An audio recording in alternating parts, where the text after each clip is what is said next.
Il était une fois un ministre très avisé dans la cour d'un roi. Il trouvait une solution à chaque problème, et le roi ne prenait jamais de grandes décisions sans le consulter. Cela provoquait la jalousie des autres courtisans. Un jour, le roi dit au ministre: « Tu es intelligent, mais ton fils est bien naïf et manque de bon sens. » Le ministre, contrarié, demanda: « Majesté, pourquoi pensez-vous cela ?» Le roi expliqua: « Chaque matin, quand je vais voir le peuple, ton fils est là.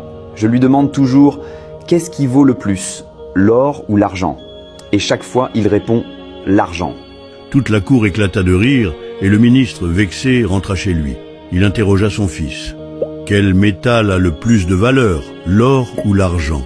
Le fils répondit aussitôt: « L'or, bien sûr. » Surpris, le ministre poursuivit: « Si tu le sais, pourquoi dis-tu au roi que c'est l'argent ?»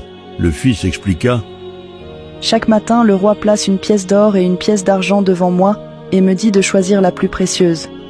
Je prends toujours l'argent, il rit et s'en va. » Le ministre demanda alors: « Mais pourquoi choisis-tu toujours l'argent ?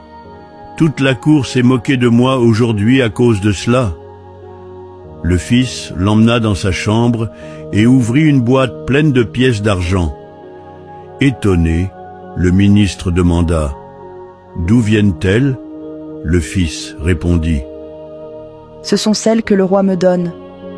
Si je prends l'or un jour, il arrêtera de me poser la question et je ne recevrai plus rien. Il s'amuse en me voyant choisir l'argent et préfère prolonger le jeu. Alors, pourquoi échanger un seul or contre une fortune en argent ?» Le ministre réalisa que son fils n'était pas sot, mais rusé. Désormais, lorsque quelqu'un le traitait de fou, il se contentait de sourire.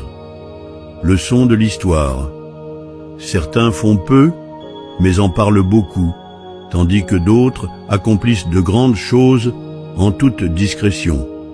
Si vous savez que vous êtes sur la bonne voie, peu importe ce que les autres pensent, avancez.